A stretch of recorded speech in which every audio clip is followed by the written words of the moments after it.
Shalom, shalom. Davon Mays here. This is part three of Kanye, Kyrie, Martin Luther King, and what the Torah says. So, just a recap, real quick. We were talking about foreigners and how the word foreigner can sometimes refer to Israel, but many times it's actually referring to a foreigner, as we see in Deuteronomy 14:21. You shall not eat anything that dies of itself. You may give it to the alien who is within your gates, that he may eat it. An alien would be a foreigner, or you may sell it to a foreigner, for you are a holy people to the Lord your God. You shall not boil a young goat in its mother's milk. So, alien, foreigner, stranger, all these words can refer to people that are not Israel, because it says, you may sell it to them, that he may eat it. So if alien and stranger and foreigner always refer to Israel, then they would be selling the food to themselves. But the Most High said, you are a holy people, and you can't do that. So you have to really put these things in a context when you're reading about the alien, the foreigner, and the stranger, and the actual words used to describe these things. So moving on, when foreigners entered his gates and cast lots for Jerusalem, Obadiah 1 and 11, in the day that you stood on the other side, in the day that strangers carried captive his forces, when foreigners entered his gates and cast lots for Jerusalem, even you were as one of them. Who is this talking about? What's the context of this? Because if foreigner refers and strangers refer to Israel, did Israelites invade their own land as strangers and foreigners and take their own people captive? Did they, did they cheer on the other people to invade and take their own people? So the words here is Zarim, 2114 in the Strongs, and Nokri, 5237. So in Obadiah 1, verse 1, the vision of Obadiah says, thus says the Lord God concerning Edom. So Edom would be in that day, you were as one of them, as one of the strangers or the foreigners. Isaiah 60 and 10, the sons of foreigners shall build up your walls, and their kings shall minister to you. For in my wrath I struck you, but in my favor I have had mercy on you. So are these foreigners also Israelites that's going to build up your walls? Because it says the sons of the foreigners. If these sons are Israelites, then they wouldn't be foreigners, they would be sons of Israel. So you really got to, put things in perspective and listen to people when they're trying to explain that this is talking about only Israelites when you see the word foreign or a stranger or alien, because they want this doctrine of only Israel is saved and all these different things, when even the New Testament doesn't say that. It says go to all nations and baptize people, right? And all these different things. Paul talks about the grafting of the nations and all these different things, but that's just a doctrine that they want Israel to be exclusive to black people. And specifically, not all, but a lot of the groups, only black people in America. Anybody else is not Israel to them. The people of Jerusalem you have sold to the Greeks. So in the book of Joel, chapter 3, verse 4 through 6, indeed, what have you done? What have you to do with me, O Tyre and Sidon, and all the coast of Philistia? Will you retaliate against me? But if you retaliate against me swiftly and speedily, I will return your retaliation upon your own head, because you have taken my silver and my gold and have carried into your temples my prized possessions. Also, the people of Judah and the people of Jerusalem you have sold to the Greeks, which is the Torah calls Javan, that you may remove them far from their borders. So if people were sold to the Greeks years and years and years ago, and they were removed far from their borders. Now let's think about this. If I'm living in Israel, let's say I'm black, or any nationality for that matter, and I get sold to the people in Greece, right? Greece is not so much an international place, but it does have a lot of traffic through there, right? It's, I don't know if it's known as an international city, but we know many people even today travel to Greece, right? So you marry somebody there from Greece, right? Eventually. and you're not around nobody else that's black or whatever you are. And then your kids are going to marry people that are in Greece and so on and so forth. Your your descendants are going to start looking Greek, whatever that meant, 2,000 years ago, whatever. So you fast forward to today with people moving, jobs, wars, famines, all type of reasons, business, different reasons people move around. You can't expect everybody to look the same. 2,000 years of generations, but you have no idea who got married and where they moved to and all these different things. And this is just this scenario because it talks about Tyre and Sidon and all the coast of Philistia. It says you sold them to the Greeks. So you got three different nations mentioned here, and it says all the coasts of Philistia. Ain't no telling where these Israelites got scattered so long ago. To say that they all ended up in Africa on the slave ships, let's think about this, y'all. It's not very likely. Some, of course. All, no. Sorry. Now, another big problem is the racist part of it, to where even if some Israelites accept other people to be Israelites, they can only be people of color. Where in the Torah does it say that? It don't. Now, depending on who you listen to, depending on your studies, there's different opinions on who Japheth was and what he looked like. And there's Talmudic literature describing the colors of people. But again, people 3,000 years ago living in certain regions aren't necessarily the people that are there today, and people mix and move around. So Genesis 10, 1 through 3. Now, this is the genealogy of the sons of Noah, Shem, Ham, and Japheth. And the sons were born to them, after the flood. The sons of Japheth were Gomer, Magog, Madai, Javan, Tubal, Meshach, and Tiras. The sons of Gomer were Ashkenaz, Riphath, and Togarmah. So here we see Ashkenaz, where we see the early descendants or the early ancestors of what people call the Ashkenazi Jews. So the Ashkenazi Jews as a people go back even into the Tanakh. Genesis 9 and 27. May God enlarge Japheth, and may he dwell in the tents of Shem, and may Canaan be his servant. So let's put this in perspective. Some people won't accept, or some people don't know, or some people don't care that the word Ashkenaz is actually in the Torah. They'll say, oh, well, those people just call themselves Ashkenaz. That's really not them. Let's say that's the case. Okay, fine. Let's just say these Ashkenazi Jews are just Europeans from whatever descent you're going to give them. They're just white Europeans. They're not Ashkenazi. Whatever argument you want to use, they're just some white people that converted hundreds of years ago. Okay. Most people are still going to put them in the category of Japheth, because the Table of Nations mentions all the nations in the ancient world, whom all the descendants of the people in this world live today. So you got to put them somewhere. Most people don't want to put them under Shem. They don't want to put them under Ham for sure. And they're forced to put them under Japheth. Okay, so if you're going to go that route, let's just deal with that. Genesis 9:27. If God's going to enlarge Japheth and he dwell in the tents of Shem, who is Shem the ancestor of? Israel, right? Abraham comes from Shem. The Israelites come from Shem. So if God's going to enlarge Japheth and he dwell in the tents of Shem, and these people end up converting, do the math. Okay. 1 Chronicles 1, 24 through 28.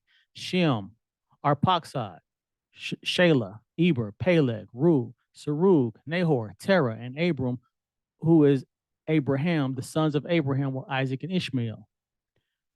Go back to Shem. So if Japheth is going to dwell in the tents of Shem, what does that mean? There's some connection if you dwell in somebody's tent. It can be physical, it could be spiritual, it can be influential, however you want to play with this, because people are going to play with that, what that really means. You can't deny it's in the text. They're going to be enlarged and they're going to dwell in the tents of Shem. There's a connection to Shem, which eventually will become Israel, and Japheth, and Ashkenaz, who comes from Japheth. In the text. This is not a conspiracy theory. So converts. Ezekiel 47, 21 and 23 through 23. Thus you shall divide this land among yourself according to the tribes of Israel. It shall be that you will divide it by lot as an inheritance for yourselves and for the strangers who dwell among you and who bear children among you. Again, if these people are strangers, then it would just basically be saying give them their inheritance, right? But it says that the strangers who dwell among you, not the strangers who come back home to receive their inheritance. Strangers who dwell among you and bear children among you, they shall be to you as native born. Why would God have to tell us they shall be to you as native born if they're already Israelites? They shall be to you as native born among the children of Israel. They shall have an inheritance with you among the tribes of Israel. And it shall be that in whatever tribe that stranger dwells, there you shall give him his inheritance, says the Lord God. So if a convert comes, picks a tribe, marries into the tribe and has children, he is to be considered a native born. Because an argument is, if somebody converted 2,000 years ago or 200 years ago, however long ago, they're always a convert. No, that person is a convert. His children are native born from that point on. They don't like this verse because they want to keep people, even if they don't like the convert, is right there, but they don't like the convert being able to be called native born, meaning he's got the same status as you. You can't call him a convert anymore. You can call his dad a convert or his mom or whoever came to convert, but once they have children, that's it. They shall be to you as native born among the children of Israel. They shall have an inheritance. You got to give him his land. You got to give him what's his. Now he is an Israelite.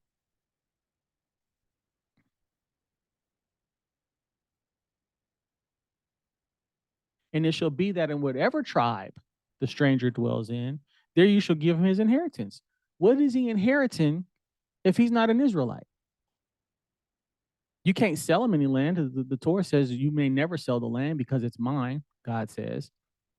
If it's God's land and he's not an Israelite, what is his inheritance if he's not native born to you?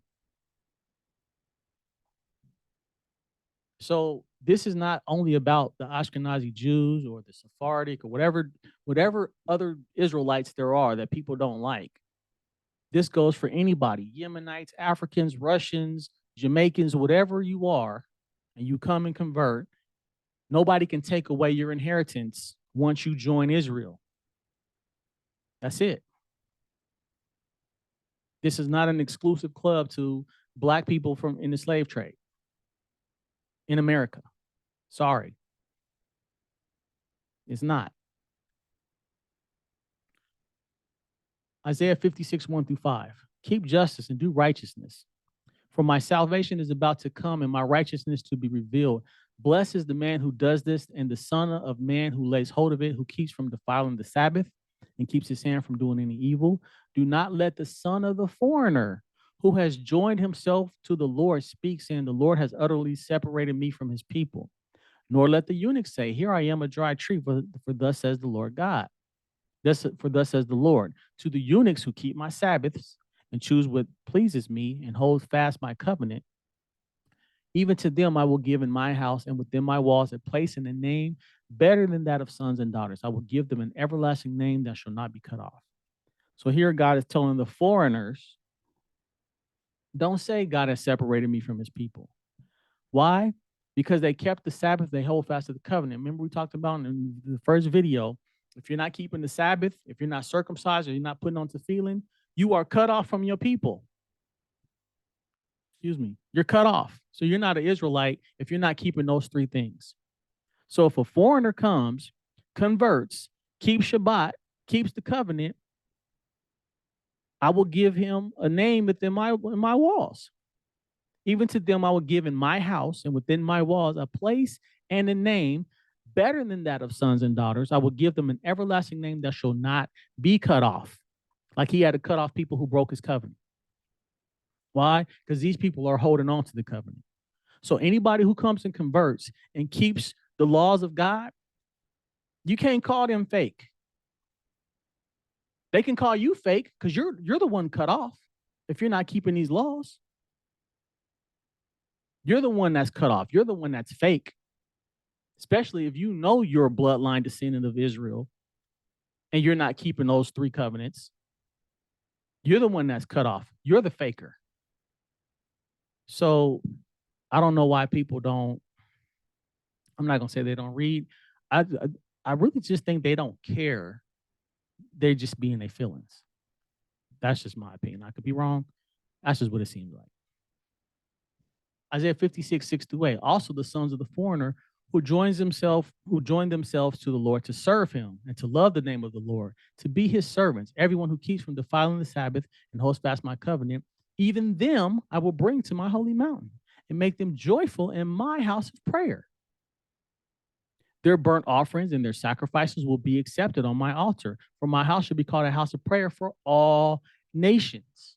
It don't say except this nation or that nation. It says all nations.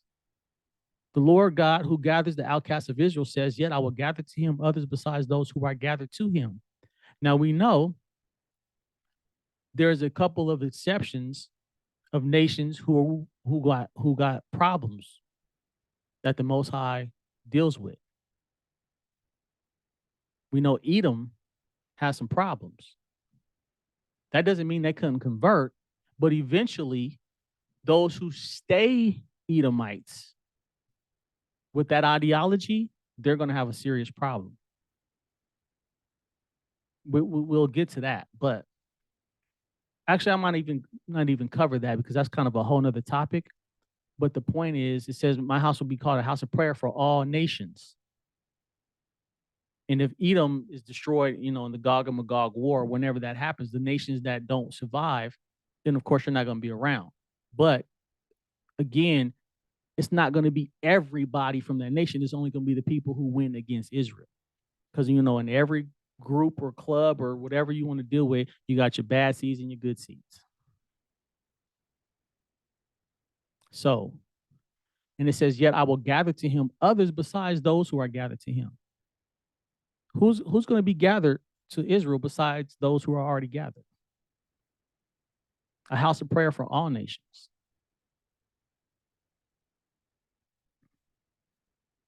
So who cannot convert? Deuteronomy 23, 3-8. An Ammonite or a Moabite shall not enter the assembly of the Lord, even to the 10th generation.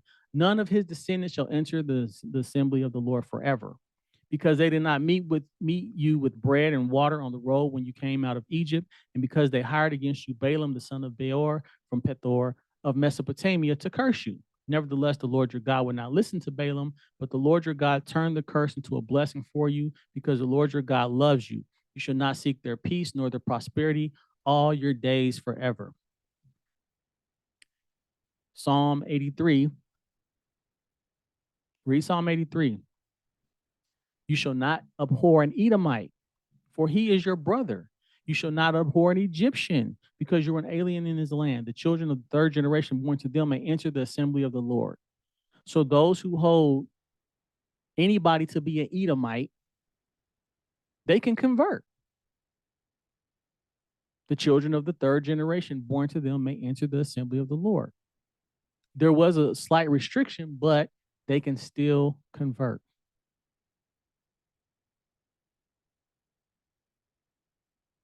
So if you're not reading these verses, then you might have your biases and your ignorances. But right there, Edomites can convert. Look in the background of Obadiah. Was he an Edomite? The prophet that we just read? Doeg, the Edomite, was in the army of Israel. The one who told on King David, Edomite. So put these things in perspective. So the bloodline versus the covenant and the religion. So this is going to, I'm going to have to, explain this. So Numbers 1 and 20. Now the children of Reuben, Israel's oldest son, their genealogies by their families, by their father's house, according to the number of names, every male individually from 20 years old and above, all who are able to go to war. So when you read Numbers chapter 1, it basically tells you the father passes along the tribal identity. The confusion is the mother holds the covenant and the religion or the beliefs. And what does that mean specifically? If I'm from the tribe of Reuben and I have children with a woman who's not an Israelite, technically, biologically, that's my son, but he's not a Jew. Why? Because the religion goes through the mother. Here's what I'm talking about. Ezra chapter 10, verse 1 through 3. Now, while Ezra was praying, and while he was confessing, weeping, and bowing down before the house of God, a very large assembly of men, women, and children gathered to him from Israel. For the people wept very bitterly. And Shechaniah, the son of Jehiel, one of the sons of Elam, spoke up and said to Ezra, "We have trespassed against our God and have taken pagan wives from the peoples of the land. Yet now there is hope in Israel in spite of this. Now, therefore, let us make a covenant with our God to put away all these wives and those who have been born to them, according to the advice of my master and those who tremble at the commandment of our God. Let it be done according to the law." So if these children had Israelite daddies, right? If they're coming back from Babylon, then most of these people are from Judah. Maybe some Benjamites and some Levites, but let's just say, Judah was the dominant tribe. So let's say, and it really doesn't matter what tribe. Let's just, for argument's sake, they would be Jewish by the tribe, right? But it says, let us put away these wives and those who have been born to them. Why are they sending the kids away if they're Jewish kids? Why not just get rid of the wives who are pagan? You worship idols, you're pagan? Okay, go back to your land. But give me my son.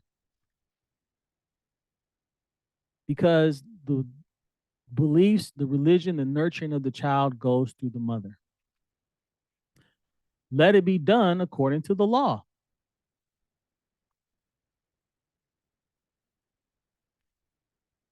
Genesis 17, 18 through 19. And Abraham said to God, "Oh, that Ishmael might live before you."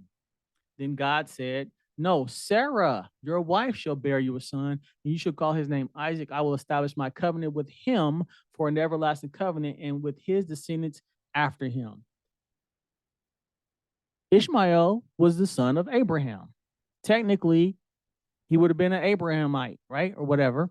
But the Most High said, "No, your wife Sarah, I'm going to do it through her because I'm going to have the religion go through her, not you. Your wife Hagar, that's my covenant ain't with her." Ishmael was born first, but he had a different mom. We see how important the mother is. It had to go through Sarah. Because Abraham could have been like, "Look, he's my son. Doesn't matter who the mom is." The Most High said, "No, it matters." He said, "No, Sarah, your wife, shall bear you a son. It's going to come through her." Deuteronomy 7, 1 through 4. When the Lord your God brings you into the land which you go to possess and has cast out many nations before you, the Hittites and the Girgashites and the Amorites and the Canaanites and the Perizzites and the Hivites and the Jebusites, 7 nations greater and mightier than you. And when the Lord your God delivers them over to you, you shall conquer them and utterly destroy them. You shall make no covenant with them, nor show mercy to them, nor shall you make marriages with them. You shall not give your daughter to their son, nor take their daughters for your son, for they will turn your sons away from following me. Is why they had to put away the pagan women in Ezra chapter 10. They will turn your sons away from following me. Why was the Most High upset with Solomon in 1 Kings chapter 11? Because of all the foreign women Solomon married. They will turn your sons away from following me to serve other gods. So the anger of the Lord will be aroused against you and destroy you suddenly. What happened to Solomon's kingdom? Because of all those pagan wives. This is the power of women, the influence that they have over the children. They will turn your sons away from following me.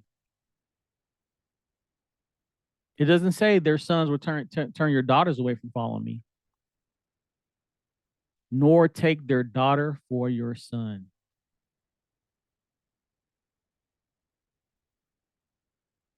The tribal identity does go through the father, but the covenant came through Sarah.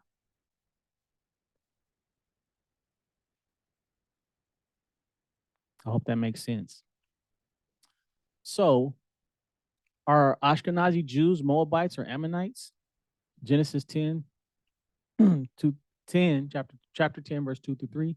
So the sons of Japheth were Gomer, Magog, Madai, Javan, Tubal, Meshach, and Tiras. The sons of Gomer were Ashkenaz, Riphath, and Togarmah. Genesis 19, 36 through 38.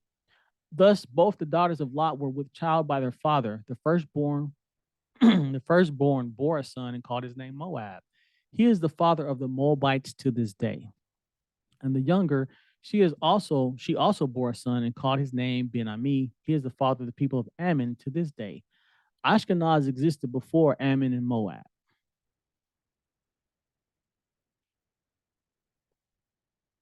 So, if Ashkenaz are the descendants of Japheth, and Japheth is to dwell in the tents of Shem, then they can convert. But Moab and Ammon, we were told, cannot convert. And this goes for any other race, religion. I'm not religion, any other race. I'm bringing up the Ashkenazi Jews because most people, when they talk about Jews, this is who they're referring to most of the time. Unless they specifically say the Ethiopian Jews or something like that. But most of the time, people say Jews, they're usually referring to the Ashkenazi Jews. They're the most prominent in the world today, most notable, most famous, popular, however you want to look at that. As far as media coverage goes, most of the time when people talk about Jews, it's an Ashkenazi Jew. When people want to talk about black Israelites, they usually say the black Hebrew Israelites, usually. Not always, but most of the time. So, I've been accused of why are you defending the Ashkenazi Jews? I'm not defending them. I'm defending what the Torah says about anybody who converts and keeps the Torah. If you're an Ashkenazi Jew and you don't keep the laws of the Torah, like I've explained, the Shabbat, Tefillin, and circumcision, they're cut off just like anybody else. Reform and conservative Jews who don't keep the Torah as prescribed by the law, they cut off too. They're fake. Just as much as the Christian Hebrew Israelites are fake because they don't keep the laws, the ones who teach that the law has been done away with. So you got fake Ashkenazi Jews and you got fake black Hebrew Israelite Jews, if they are Jews, any of them. And not my opinion, look at statistics, do the research. Many Jews, not just Ashkenazi, but many Jews in the world are not even Jewish because they didn't marry other Jews. Many of them marry Gentiles all the time, and they call themselves Jews. They call their children Jews, but they've been cut off according to the Torah, and their children technically aren't Jewish, having reform conversions and conservative conversions and stuff like that. Halakhically, according to halakha or the law, it's not kosher, so they're not Jews either. They're Jews in name, but according to the law of the Torah, they're not legally converts. Just because somebody says they're Jewish doesn't mean that they're actually a part of the nation, because they could be cut off by not keeping the laws. Now, does anybody know the personal history of everybody who's ever called themselves a Jew? No. But statistically, we know many of the Jews who marry Gentiles. So if you're a reform or conservative and you don't keep Shabbat according to the law, you're cut off. If you don't put on tefillin, you're cut off. If you're not circumcising your children, you're cut off. On top of all the other laws of being an Israelite, eating kosher, all the laws associated in the Torah. We know we don't have to do the sacrificial, they don't have to do the sacrificial laws, but overall, the laws that are attainable to do, and you're not doing them, you're cut off, as the Most High said. And I went over those points in the first two videos so far. So this is not about Ashkenazi Jews. This is not about Sephardic Jews. This is about anybody who claims to be an Israelite and not keeping the law. And if you convert and you do keep the law, you're real. You're a native born according to the Torah. So don't let nobody tell you you're fake. Period. Period. But I will provoke them to jealousy by those who are not a nation. Deuteronomy 32:21. They have provoked me to jealousy by what is not God. They have moved me to anger by their foolish idols, but I will provoke them to jealousy by those who are not a nation. I will move them to anger by a foolish nation. So many different commentaries on this. So, the Christian perspective is this is the church that has replaced Israel. Now, I'm not saying everybody's perspective, and I'm not saying every Christian, but a Christian perspective is that this is the church that has replaced Israel. You know, replacement theology is rampant in the Christian world. The Black Hebrew Israelites, which are mostly Christians, believe this to be the Ashkenazi Jews. Didn't Kanye say he was jealous of them? Look at all the videos. The word jealousy came up. He was very envious how they roll on certain situations, keeping Shabbat and doing things with their families, and gave a lot of interviews, and jealousy came up.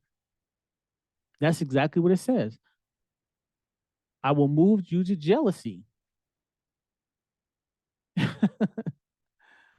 Provoke them to jealousy by those who are not a nation. So here we go. Jealousy. Is that why nobody wants anybody else to be an Israelite? Because you're not reading the Torah says. You're just reading, out your feelings. You're coming out of your feelings. You're not reading anything. You're coming from your feelings. So the church is not a nation, but a very divided mass of confusion. So just let's debunk the church concept that the church is now Israel.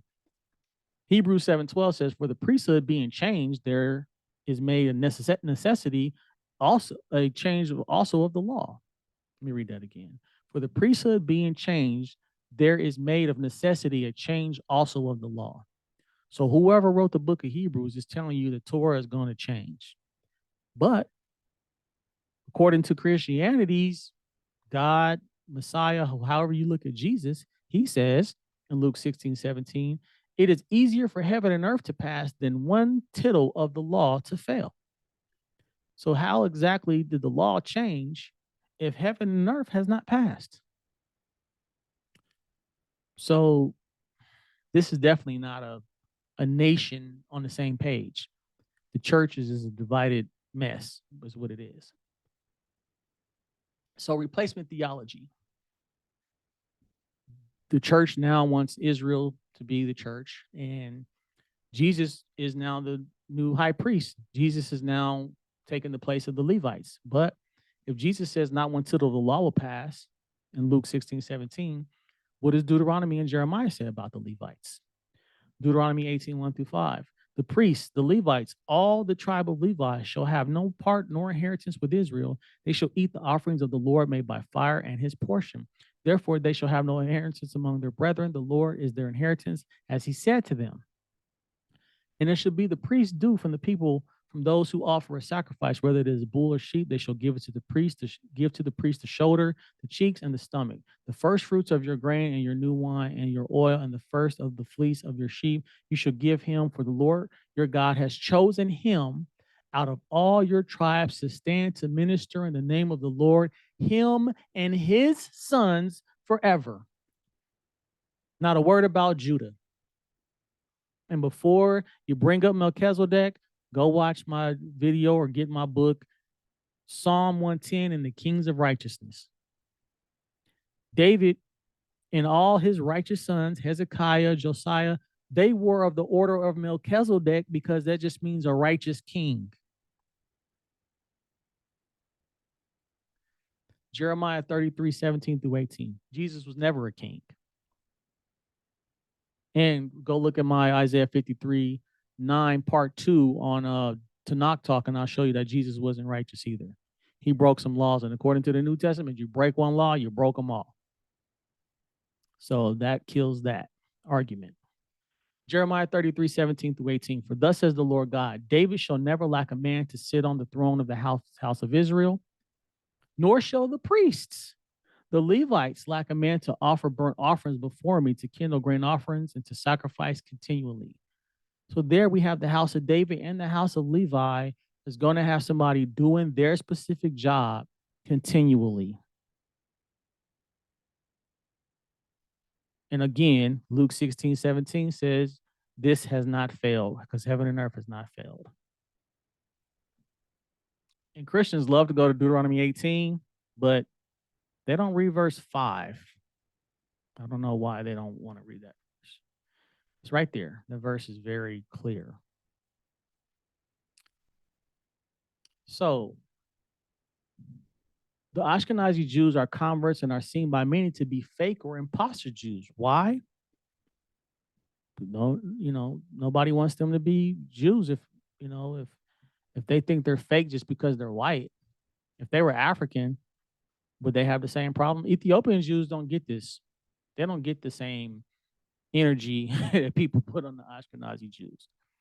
So, but if they're Edomites, then they can convert, right? Because they'll say, oh, they're Edomites. Well, the Edomites can convert. According to the Torah, they can convert. They speak Hebrew. They have preserved the Torah and the oral Torah for hundreds of years. Not to say nobody else has, but they for sure have. They have writings that go back a long time. Ignorance and reverse racism is the main problem here, but there is something else. Jealousy, like we talked about before. Where's the jealousy coming from? As far as preservation, Hebrew, I could be wrong, but I hear that the Yemenite Israelites or Yemenite Jews, however you want to say that, have the better dialect of the original Hebrew than any other Hebrew speakers.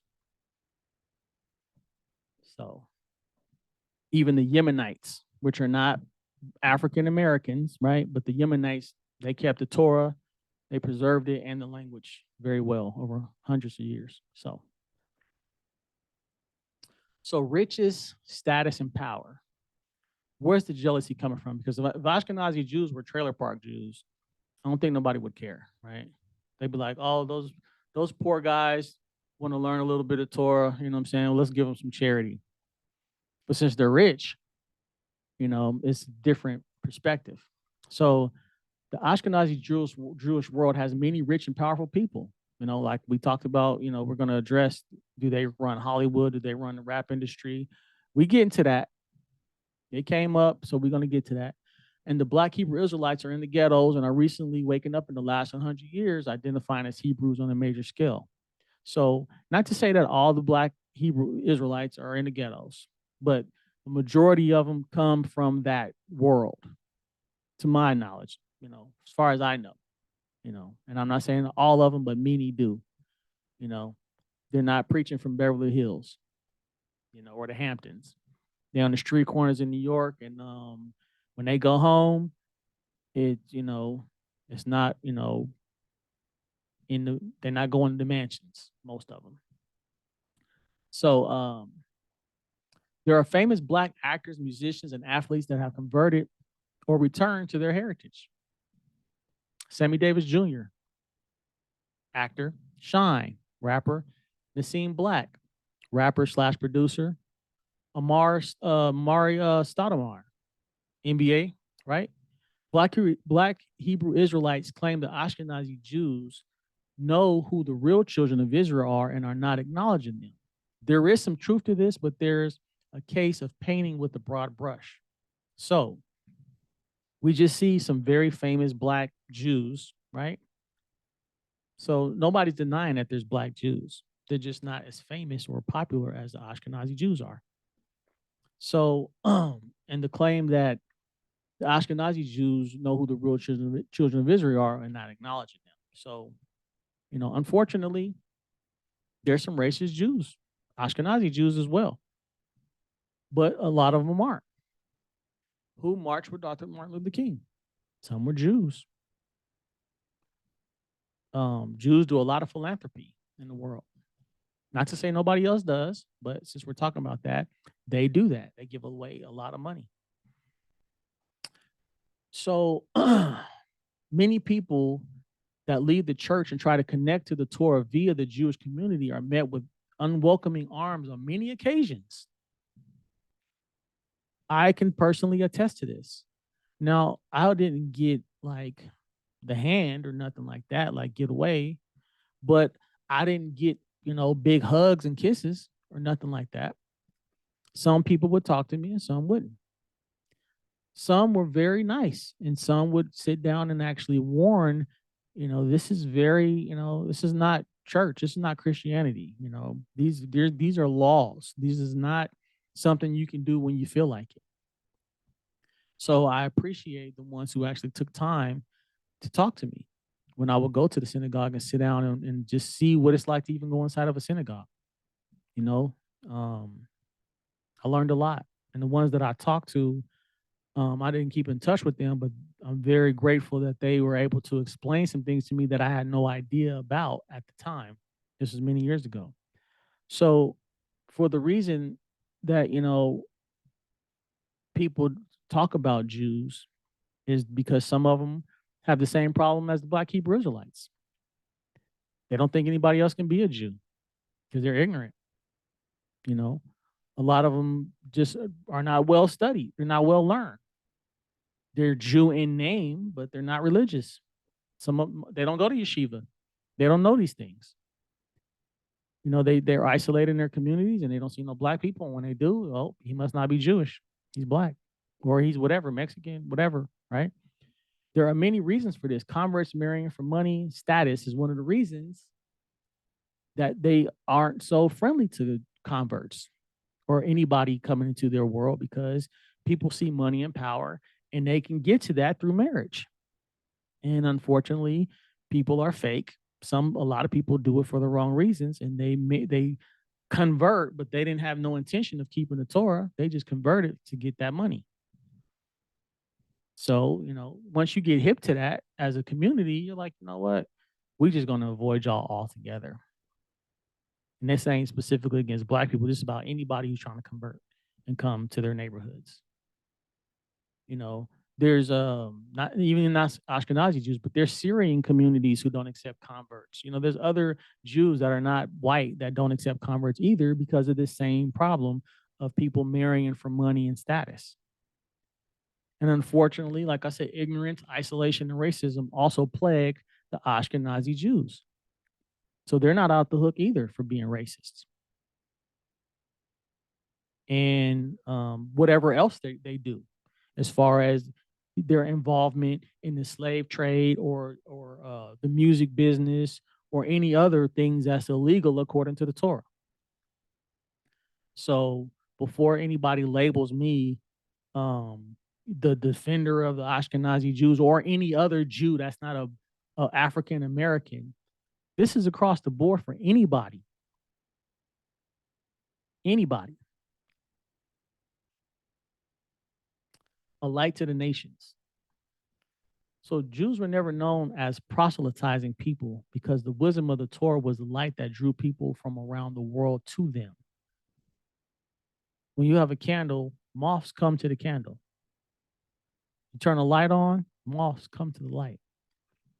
Things that draw people in is wisdom and knowledge and understanding of things.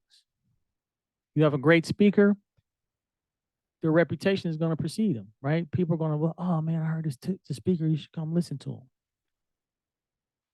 2 Kings 5:1-3. Now Naaman, commander of the army of the king of Syria, was a great and honorable man in the eyes of his master, because by him the Lord had given victory to Syria. He was also a mighty man of valor, but a leper. And the Syrians had gone out on raids and had brought back captive a young girl from the land of Syria. She waited on Naaman's wife. Then she said to her mistress, if only my master were with the prophet who was in Samaria, for he would heal him of his leprosy. That's that light shining. That's somebody saying, hey, we got some people who can help you. And people know people's reputations, right? When you read the story, what happened? The king sent a letter to the king of Israel, and Naaman eventually got healed. Word of mouth. That light that was in this girl who saw a problem. Now, she didn't say, go and convert. She just said, if only my master were with the prophet who was in Samaria. She didn't tell Naaman to go be a Jew. She just said, go see what's up. 1 Kings 4:34.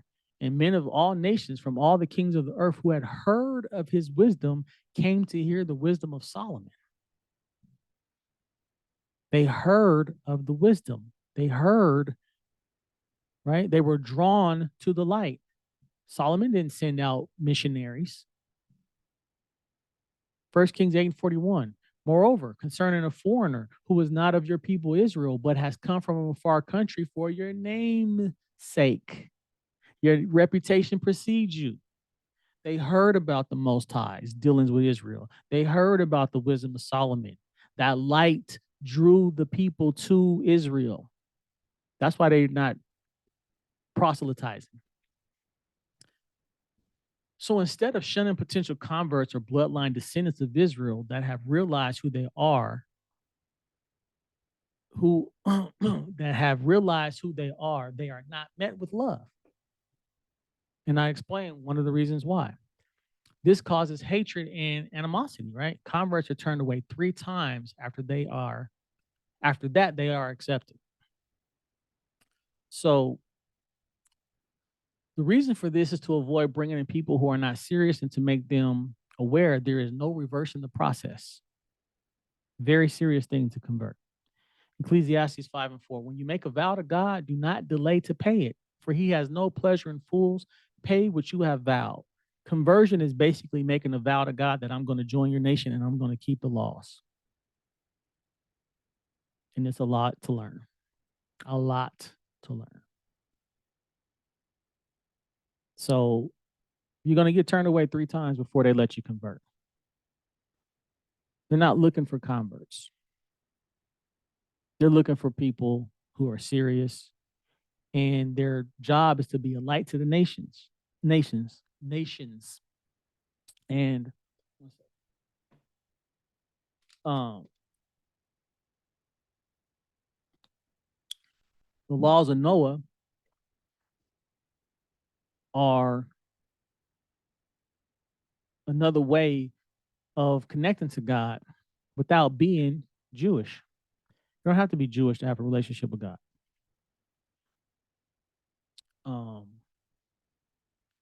The Jews had a very famous, they called him the Rebbe.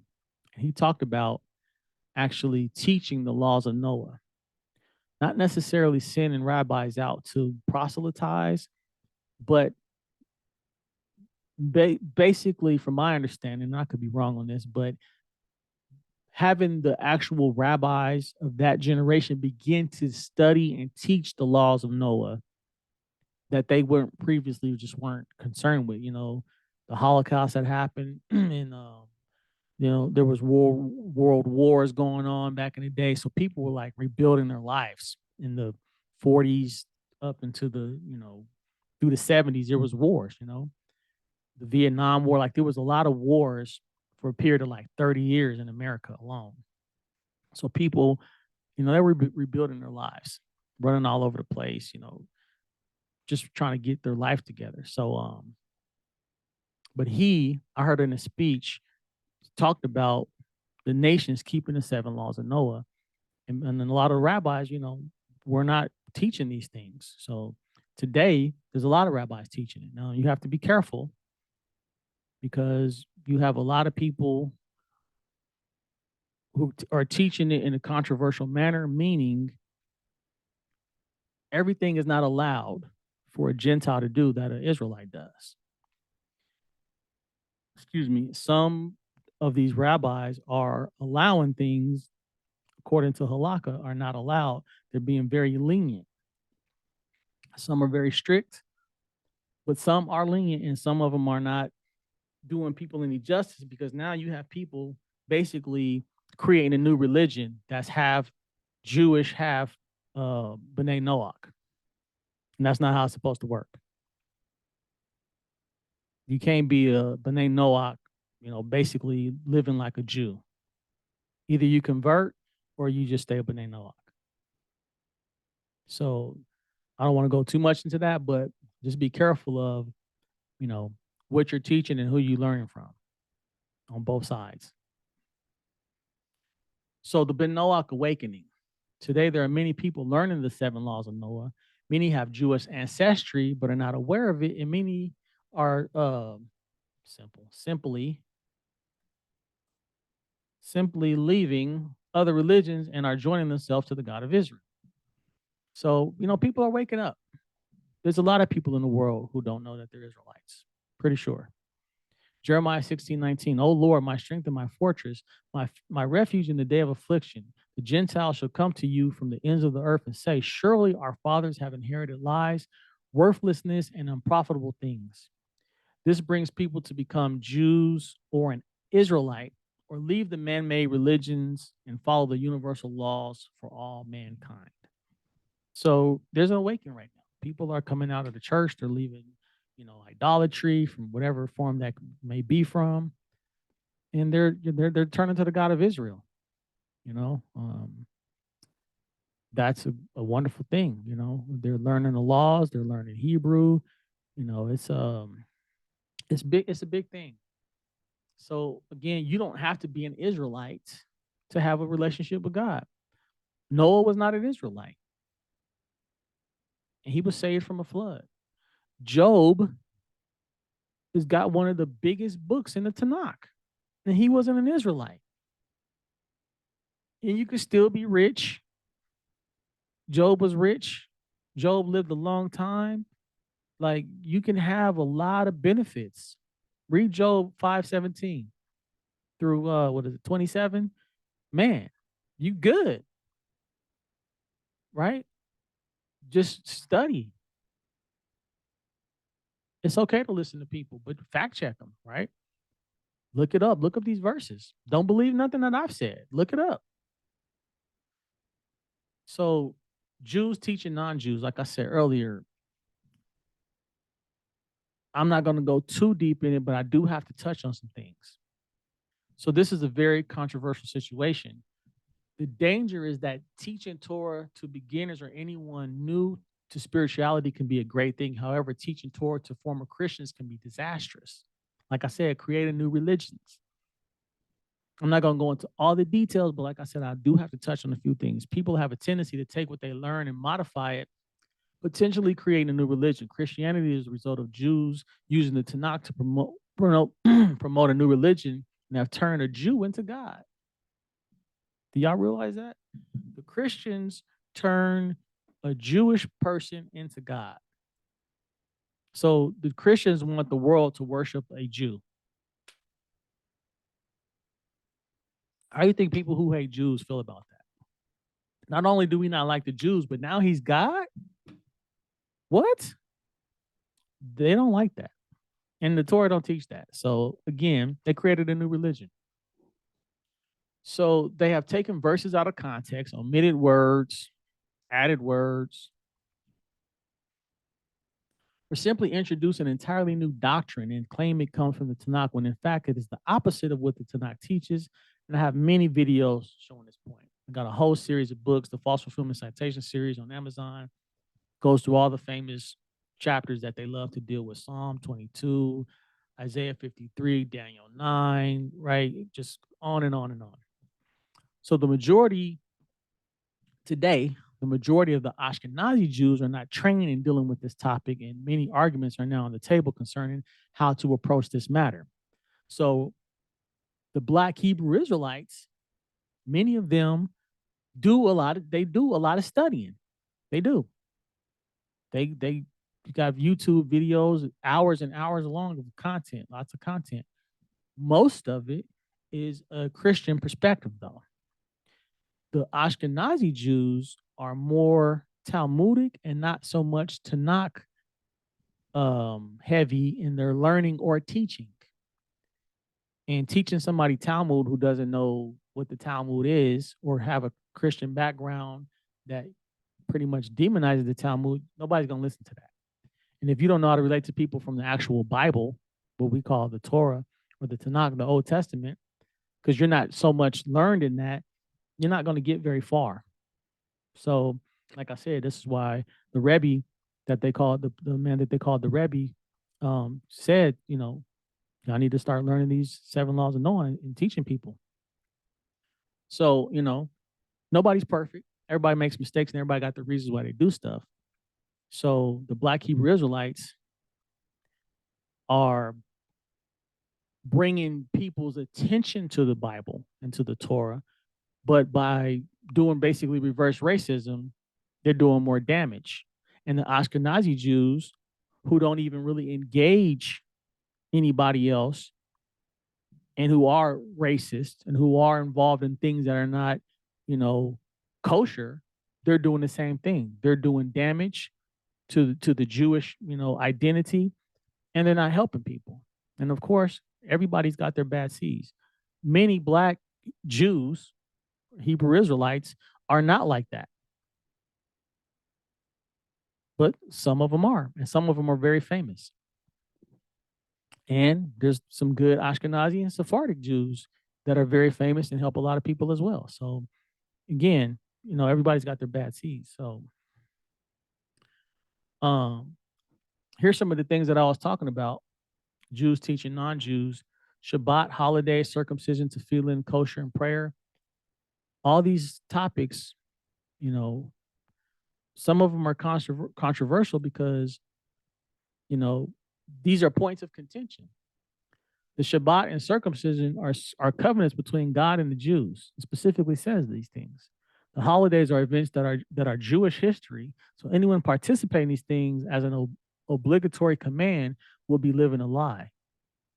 Again, if you want to observe something, that's one thing. But when you make people or tell people that God commanded you to do it, that's not true if you're not an Israelite.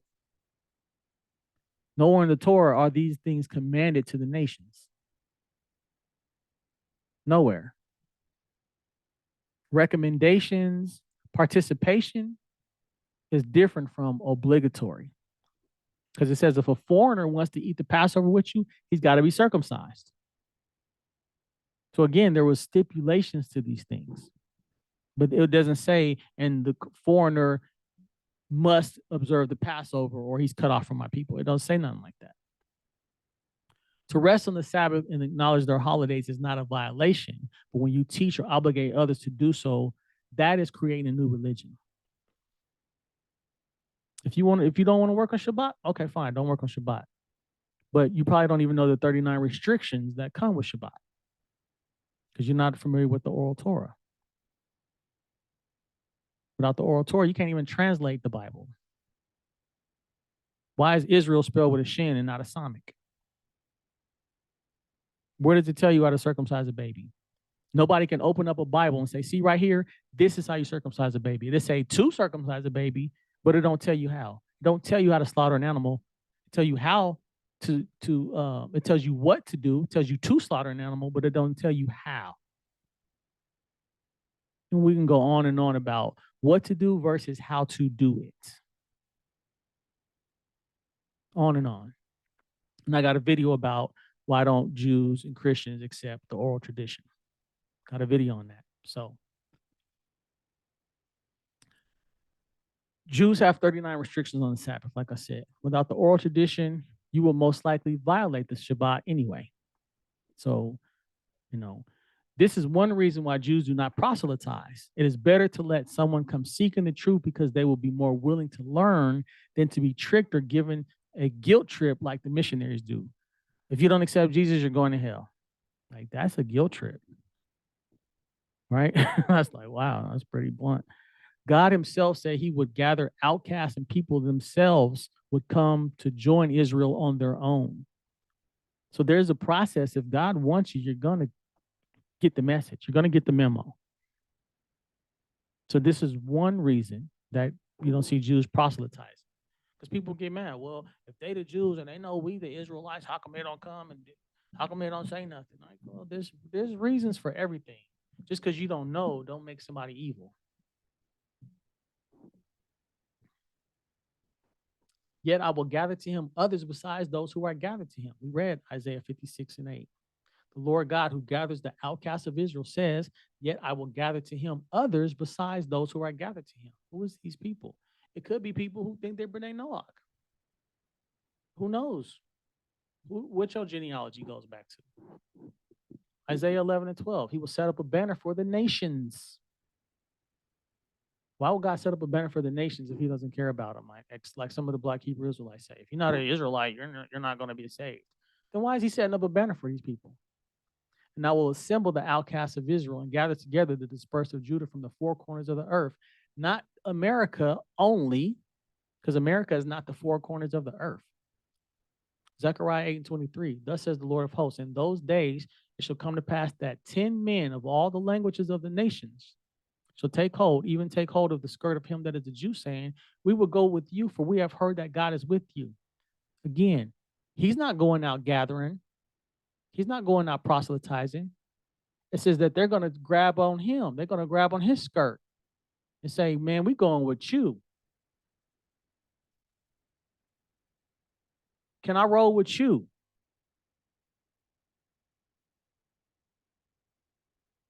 This is one reason why they're not proselytizing, because y'all not reading the Tanakh. Y'all in Paul's letters. No. That's not where it's at. So an unfriendly person pursues selfish ends. East, west, north, 127 countries, Ethiopia to India, Pathros, Cush, Egypt, Iran, China, and the four corners of the earth. I went over verses for all these things, showing where Israel is scattered around the world. That's a lot of places, and these are huge countries. India is huge by itself. China is huge by itself, let alone the four corners of the earth. Ethiopia, come on now. How can you isolate North America as the only place we find Israel? Just stop being selfish. Stop it. Proverbs 18:1. An unfriendly person pursues selfish ends, and against all sound judgment starts quarrels. Don't tell me y'all don't see what happens on the corners where these Hebrew Israelites are screaming at people. They cussing, and it's just completely like, if y'all got the truth, nobody want it. Not like that. I'm not about to bring my grandma to that and say, hey, grandma, listen to this word. From y'all, no. So we're gonna, get to part 4 about, Hollywood and the rap game and stuff. But this is part 3. Hope you learned something. And do your research. Don't believe nothing I said. And shalom. And we'll see you next time.